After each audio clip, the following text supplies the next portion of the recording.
Okay, karibu tena katika mwendelezo wa vipindi vyetu ambao tunakuwa tunazungumza kuhusu masuala mbalimbali ya kiafya.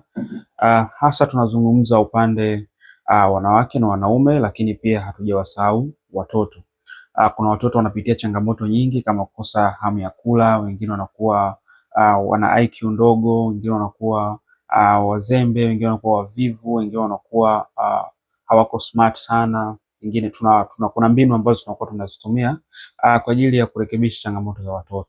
Sasa tukiendelea katika mada ambazo tunakuwa tunazungumza mara kwa mara, leo tunapenda kuzungumzia kuhusu mada ya mbinu za kutumia vitu vilivyokuwa navyo nyumbani kwa ajili ya kutatua changamoto yako ya uvimbe kwenye mirija au kuzibua mirija yako.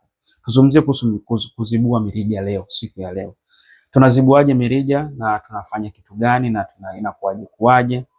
Kwanza tunatakiwa tuelewe kwanza chanzo cha mirija kuharibika. Chanzo cha mirija kuharibika ni sababu ya kwanza ni hormone imbalance, mvurugiko wa hormone mwilini. Ikiwa kama ni wewe mwanamke unapitia changamoto ya mzunguko kuwa huko tofauti, labda siku 28 unakuja siku 24 unakuja siku 30 unakuja siku 37 unakuja labda mwezi unaruka mwezi unapata, wewe tayari unakuwa na changamoto ya hormone. Kwa wale wanawake ambao tayari umeshatumia uzazi wa mpango wa kisasa kwa kutumia labda sindano, kutumia labda vidonge, kutumia labda kitanzi, hivyo ni vitu ambavyo vinakuwa vinaathiri mfumo wa hormone mwilini na kupelekea hormone za kiume kupanda zaidi kuliko za kike, na za kike zinakuwa zinashuka na mwili unakuwa unakosa zote adaptation za mwanamke.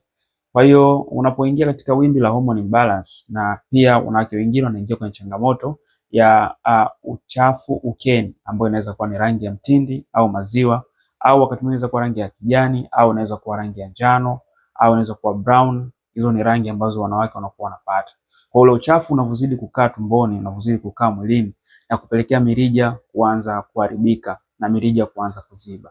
Kwa hizo ni sababu ambazo zinazotokea. Lakini ukiangalia sababu za uchafu ukeni, inaweza kuwa inasababishwa na labda kushiriki kwa kutumia labda kinga. Ukitumia kinga ambazo zenye chemical mbaya, zinakuwa zinaharibu zile hormone au kuharibu ile pH ya uke. Na pH ya uke inapokuwa inaharibika, basi mfumo wako wote wa uzazi unakuwa uko zigzag, unakuwa unaanza kutoa harufu kali, unaanza kutoa na uchafu ukeni. Kwa ule uchafu unaozidi kuwepo mwilini ndio unaanza kwenda kupelekea kwenye mirija kuziba. Lakini pia inaweza kuwa pia sababu nyingine labda kufanya dodging, labda kujisafisha kwa vidole vichafu, au labda inaweza kuwa kujisafisha haja kubwa kuileta mbele, hali inayopelekea changamoto kama hiyo kuzidi kuongezeka na kuwa kubwa zaidi. Kwa hiyo kitu ambacho tunachoweza kukizungumza, unachotakiwa kukifanya, unatakiwa kwanza kuboresha usafi wako mwilini, labda kwa kutumia vile vyanzo ambavyo vinavyoleta ile changamoto kujirudia mara kwa mara.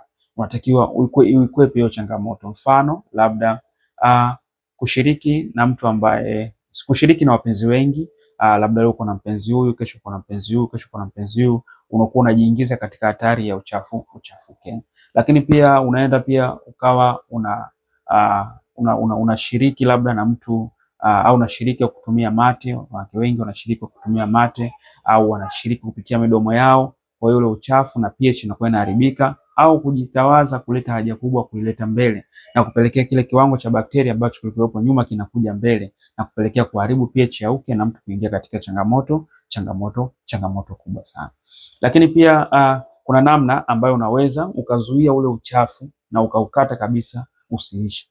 Watu wengi wafahamu kuhusu hii wanaita kisamfu au kwa lugha nyingine wanaita sombe, au kwa lugha nyingine sijui kwa kabila lenu mnaitaje, lakini mara nyingi sana wanaita kisamfu au mboga ya muhogo. Kuna mataifa mengine mfano ya Kiarabu au mataifa mengine wanasema mboga ya kusimama, au wakati mwingine wanasema sombe. Wengi wako asili kabla kanda ya ziwa wanapenda kutumia kama sombe, kama hiyo ndo kisamfu. Kile kisamfu unakichukua, unakiosha vizuri, unakichambua vizuri, unakisaga au unakitwanga. Ukitwanga yale maji yake unakuwa unayatumia kupaka au unakuwa unatumia kunywa.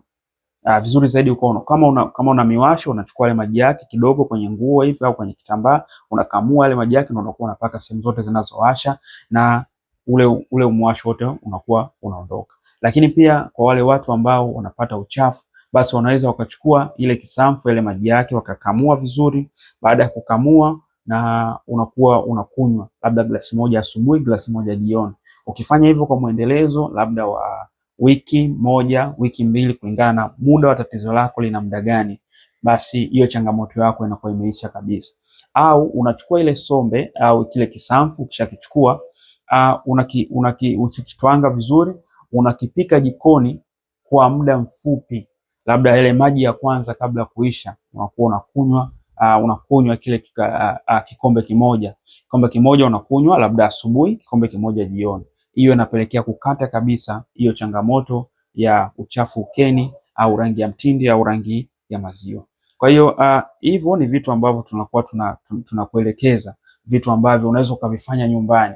Pengine kisamfu unacho, kisamfu kiko karibu yako, kikao kinakusaidia. Lakini tukirudi kwenye mada yetu ambayo tumekusudia, jinsi gani ya kusafisha mirija yetu. Mirija yetu inasafishika vipi? Kwa sababu mirija inapokuwa michafu, unapokuwa na ule uchafu ukeni, basi ushikaji wa ujauzito pia unakuwa ni mdogo sana, na kupelekea mirija inakuwa inashindwa kupokea ujauzito, na hata kama ukipokea ujauzito unakuwa unatoka. Watu wengi wanapitia hizo changamoto za ujauzito kutoka kwa sababu ya mirija kuwa imeziba.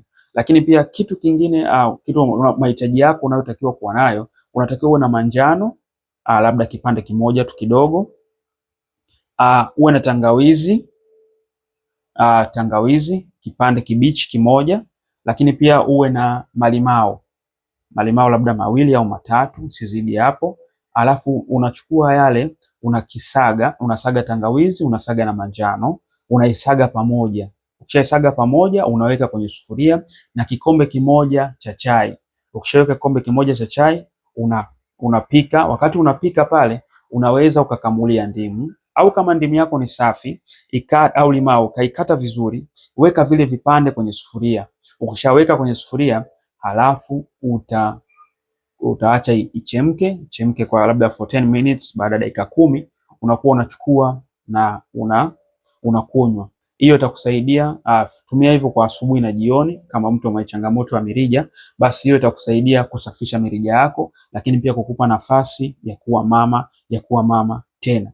Lakini pia hii ukiwa unatumia, jitahidi sana pia ufanye vile vitu ambavyo vinavyopelekea kuepukana na changamoto. Pia epuka sana vyakula vya mafuta, kwa sababu vinakuwa vinadhoofisha mirija na kupelekea mirija yako inakuwa inawahi kuziba haraka, pamoja na uchafu ukeni, kama vile tulivyozungumza hapo nyuma kwamba kutumia vile vitu, kama unatumia matibabu na uko unatumia vile vitu ambavyo vinavyokupelekea changamoto yako, inakuwa sio kutatua changamoto yako, bali inakuwa ni kupoteza muda na kupoteza pesa yako.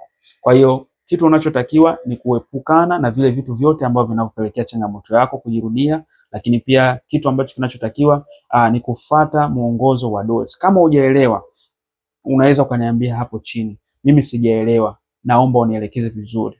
Au unaweza ukatupigia kwenye namba zetu ambazo kuna link hapo chini. Unaweza ukatupigia moja kwa moja, ukatutafuta WhatsApp, tukakuelekeza jinsi gani ya kuiandaa kulingana na changamoto yako. Asante sana, Mungu akubariki. Tutaona katika vipindi vinavyokuja. Hakikisha umesubscribe, umecomment, lakini pia umelike hii video kwa ajili ya lakini pia unaweza ukashare kwa mtu ambaye unatamani ajue kitu ambacho umeweza kukijua wewe siku ya leo. Asante sana, Mungu akubariki. Tutaona katika vipindi vinavyokuja. Tutaona wakati mwingine.